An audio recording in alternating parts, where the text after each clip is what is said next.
surprised when Muslims think that it's read for believers and you shouldn't share it with non-believers.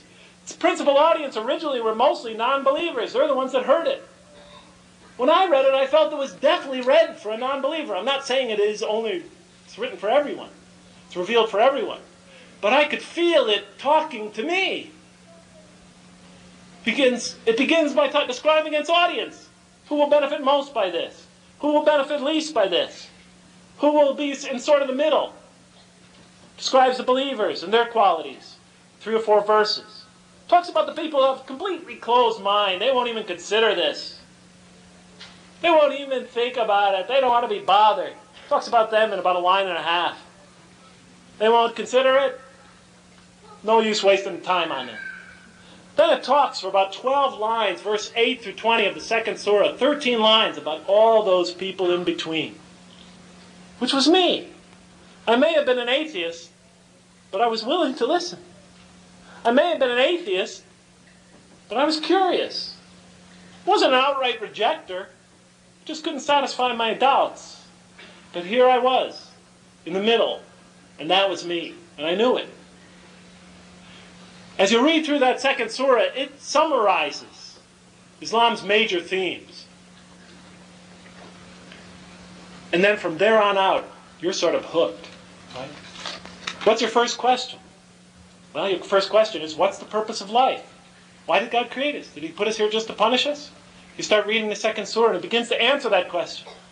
The angels ask, why create this being who creates suffering and sheds blood when we celebrate your praises and glorify your holy name?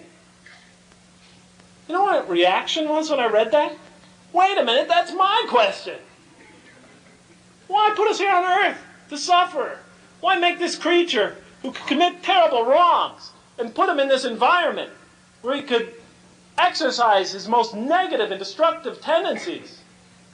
Why didn't you make us angels and just put us up into heaven if it was within your power? That was my question. I had asked it of priests.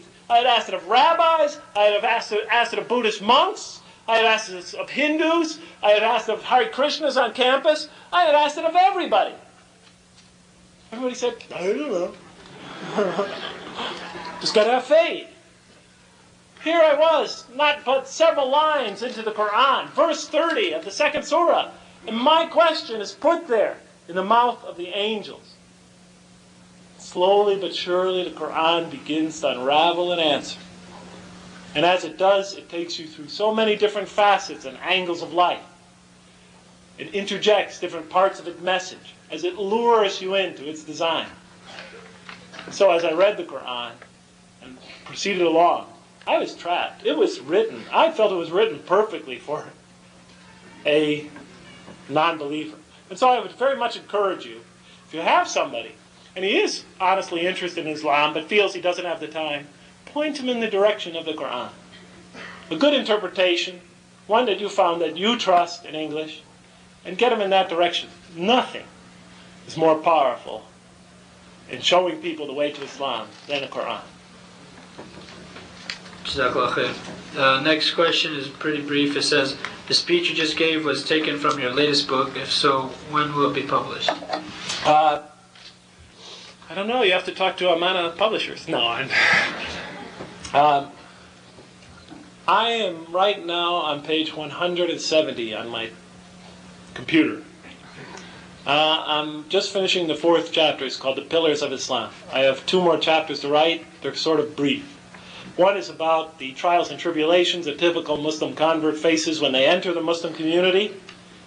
The things I think that we Muslims do to dissuade people from staying in the community. And the positive things we do that I think help people to find comfort and peace within that community. So I discuss the Muslim community.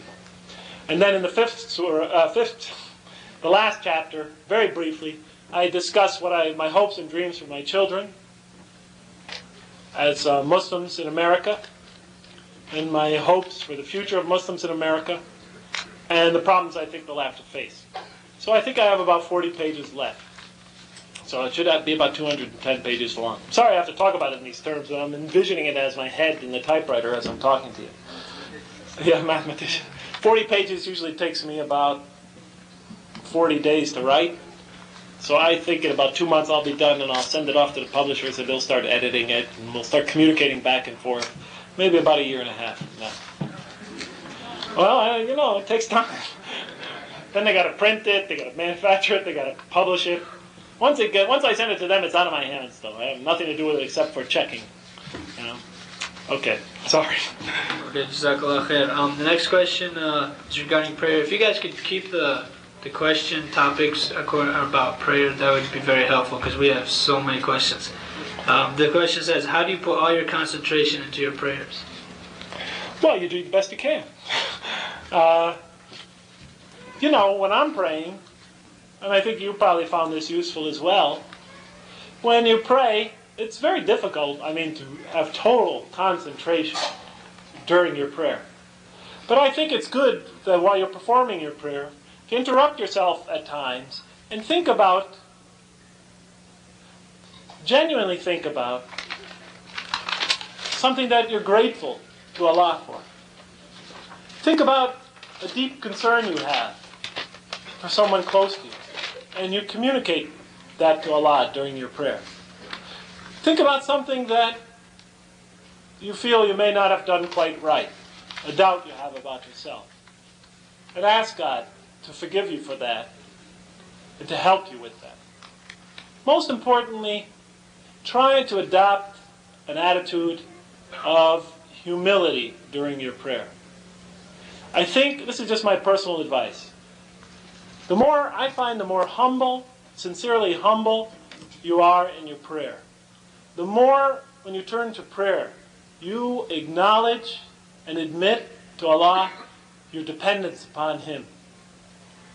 The more you turn your heart totally over to Him and concentrate on that, the more you try to envision His greatness compared to your smallness, His kindness compared to your humanity, the more you concentrate on His beautiful attributes, most powerful names, I find the more beautiful is the experience of your prayer. So as you recite the Qur'an, interrupt yourself at stages. Just don't recite your prayer as a formula. Stop yourself at moments. And whenever you feel so during your prayer, stop yourself at a verse and communicate to Allah your deepest feelings about Him. And be thankful for what He has given you. And ask for His help, sincerely, from the depths of your heart. And tell Him, although He already knows how much you need Him and you want to grow near to Him. Because when you do that, you are opening your heart to His light. And like I said, those most beautiful moments almost never come as when anticipated. Sometimes they come and you're not even trying. Or you're just standing there in your prayer and you're reciting Al-Fatiha, and all of a sudden you'll feel this beauty take over you. But still, I think it's the attitude with which you approach that prayer. If you approach it just as a burden that you want to get out of the way, then it's probably going to be a burden that you just get out of the way. And you will receive a reward for it, because it will develop your steadfastness, persistence, etc. But if you approach it as a humble servant of God Almighty, as one who depends on Him totally, and has total trust in Him, I think it will enhance the beauty of your prayer all the more. And God knows best. But I will say this. To all of us, we need to remember this. And we have to remind ourselves of this. Don't miss the prayers.